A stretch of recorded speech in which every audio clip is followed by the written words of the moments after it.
Mum, it fell down. It fell down. Infants are renowned for dropping things, owing to their less than stellar fine motor skills, a skill that, once a little more refined, will give them the power of writing. They're also renowned for forgetting their irregular past simple and past participle verb forms, and for good reason. Applying the ed suffix to all past tense forms is a regular pattern that even young kids can get behind. But fool, fell, fallen, go, went, gone? This takes time. Errors will persist. But these errors will never fossilize into hardened stone. Why? Because there will always be a parent, sibling, peer, or some other elder figure that will gradually mold our grammar into forms that are either described or prescribed as correct. And without thought or question, we will accept these corrections as gospel. Did you ever ask your parents why we say, I usually go to bed at 8, but yesterday I went to bed at 7? You didn't. You accepted the wisdom of your elders and can now retroactively thank them for teaching you your mother tongue, something I doubt any of us has done. So if you didn't know already, today we're talking about error correction, specifically in the context of Paper 2 Task 3. And in a nutshell, you're provided with some kind of ELT related input and a task related to it. Essentially, the input sets up the task.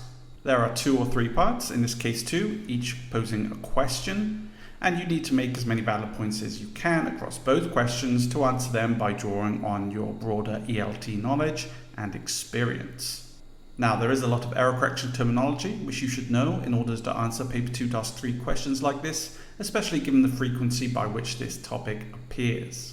We'll look at that terminology in a minute, but looking back through the years of past papers, you can see that error correction, highlighted here in green, has appeared no fewer than 5 times since the inception of the Delta Module 1 exam back in 2008, and this makes it the most common topic to appear. In the June 2019 exam, it's labelled as the minimal intervention approach, but this is essentially the same thing, just dressed up with different language. Additionally, you're very likely to see error correction terminology crop up in Paper 1, Task 1 and 2, so it's a good idea to brush up on that now. Starting with error analysis, which is essentially the whole field of error correction. A field of applied linguistics which involves collecting and assessing learners' errors. It helps to find out what errors are made and why, and how to reduce their future occurrence. And an example we could look at is, why do learners often misuse future forms in English? Why? Because English doesn't have a conjugated future verb form. There is no ed type suffix that we have for the past simple form, but rather a variety of tenses, modal auxiliary verbs, and other constructions. Similar to error analysis, contrastive analysis focuses specifically on 2 different languages, i.e. L1 and L2. A method of analysis to compare and contrast the linguistic systems of 2 different languages, and the assumption is that it can better predict errors. For example, learners whose L1 doesn't have dental fricatives are likely to make more pronunciation errors in words with the TH digraph. Think dare versus there, day, they, tree, 3. And contrastive analysis is much more useful in EFL, English as a foreign language, as opposed to ESL, because you're going to be teaching in monolingual classes where all the students have the same L1. For example, I'm based in East Asia where this sound, the doesn't exist, and so we can assume that Thai, Chinese, Vietnamese learners will have trouble with it, and therefore we will tailor our lessons and activities accordingly.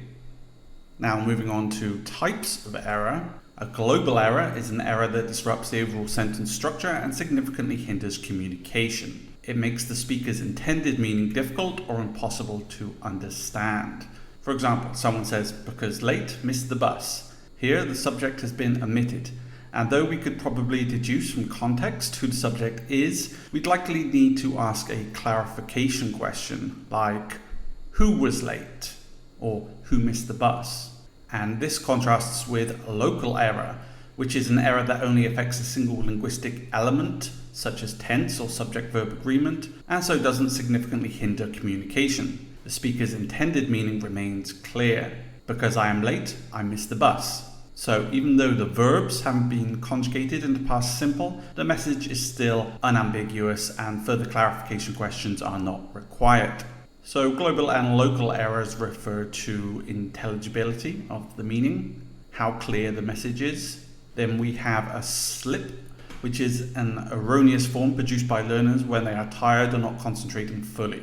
Learners know the rule but fail to apply it. For example, failing to conjugate a verb into the past simple tense during a speaking test, but being able to correct it when prompted.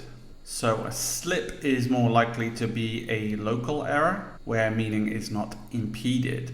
And if the error isn't a slip, then it's a systematic error, which is not just a one-off like a slip, but rather a recurring error that results from incorrect internalized knowledge of the target language and can be broken down into your pre-systematic errors and your post-systematic errors. A pre-systematic error is an error which occurs prior to learners having been taught the language item in question. For example, a learner saying, "I go home yesterday," before they've been taught past simple irregular verbs. A post-systematic error is an error which occurs explicitly after learners have been exposed to the rules. And persistent post-systematic errors then become in danger of fossilization, which is the process through which an error has become a permanent feature of a learner's language use and is believed to be resistant to correction. E.g., a learner being unable to make dental fricative sounds despite modeling and correction over a long period. And because pronunciation is mechanical by nature, fossilized pronunciation errors tend to be more prevalent than grammatical errors. Fossilization in general tends to occur more with older learners, as younger learners tend to have more neural plasticity and better mimicry of new sounds, rhythm, and intonation patterns. Moving on to error correction techniques, and specific to hot correction, you can try any or all of the following. Echoing is when the teacher repeats a learner's erroneous spoken utterance by highlighting the error in some way, often by a rising intonation, stress, or pause, and this prompts the learner to self-correct. "I go home yesterday." "I go home yesterday?" "Oh no, I went home yesterday." Recasting is when the teacher verbally corrects a learner's spoken sentence because it contains one or more errors in either form or pronunciation. This is done by repeating the sentence without the error. "I go home yesterday," "I went home yesterday." And reformulation is when the teacher repeats a learner's spoken sentence because, though it may be grammatically correct, it contains unnatural language use which native speakers would be unlikely to say. So for example, a learner says, "Yesterday I walked on the beach." Nothing inherently wrong with that sentence, and it's a good sentence for lower level learners. However, we can reformulate it to make it sound a little bit more natural. "Yesterday I went for a walk along the beach." Echoing, understandably, works better for slips or post-systematic errors, as learners can't self-correct something they haven't actually learned. And learners are less likely to make the same error again if they themselves have supplied the correction. Whereas recasting would make more sense for global or pre-systematic errors, and reformulation is more appropriate for learners who have a tendency to directly translate from L1. Now, a quick recap on how to tackle Paper 2 Task 3. For a full introduction and breakdown, watch this video in the corner. This task equates to a maximum of 40 marks, which is 40% of Paper 2, and you should put aside about 35 minutes to complete it. Those 40 marks comprise 15 distinct valid points, which are then timed by 2 to give you 30 marks, and the remaining 10 marks are awarded for the overall depth of response. Make as many points as you can because invalid points will just be skipped over, so don't cross anything out. If you can't think of how to add depth to your point, leave several lines of space below and come back to it later. Priority should be given to making those 15 valid points as they contribute to 30 marks. Depth can come later. Clarify any acronyms used in your points at the start of the task. For example, IEC equals immediate error correction. It doesn't need to be a well-known acronym like STT for student talk time. You can just make it up. Anything that's going to save you time writing is a bonus. The points you make should take into account the following: the viewpoint of the teacher and learner, the teaching context, for example, the class size, level, age, environment, and also the outside of classroom context, various ELT approaches, methodologies, and techniques, and theories of first and second language acquisition. Going back to our June 2017 example, we have our input, typically an extract from some source like a teacher's blog or methodology book, and a task related to that input in two or more parts, And in this case, B is then broken down into two further subparts: advantages of immediate and advantages of delayed error correction. Now, this extract and task are not introducing any concepts or terminology that teachers won't generally already be familiar with, and as such, it's short and sweet.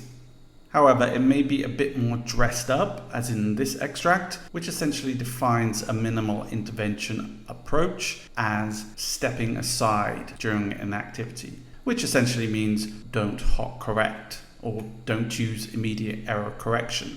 And it is paramount in paper 2 task 3 to be absolutely clear on what the question is asking you to do, and try not to get bogged down with the rubric language.